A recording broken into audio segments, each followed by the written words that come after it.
एक लड़का एक लड़की का रिश्ता मांगने गया।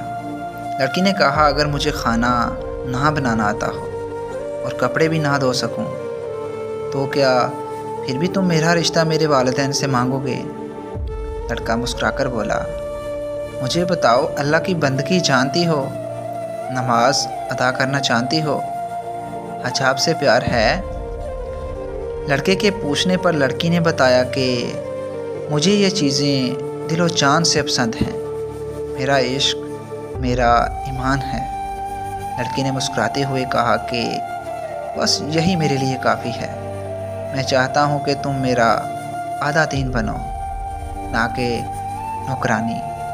लड़की मुस्कुराकर बोली कि अगर मुझे खाना ना भी बनाना आता हो, तो भी मैं ऐसे शख्स के लिए ज़रूर बनाना सीखूँगी जो मुझे अपने दीन का निसफ़ हिस्सा समझता है। मैं उन लड़कियों में से हूँ जो मर्द की दी हुई इज़्ज़त पर मरती हैं, ना कि मर्दों पर।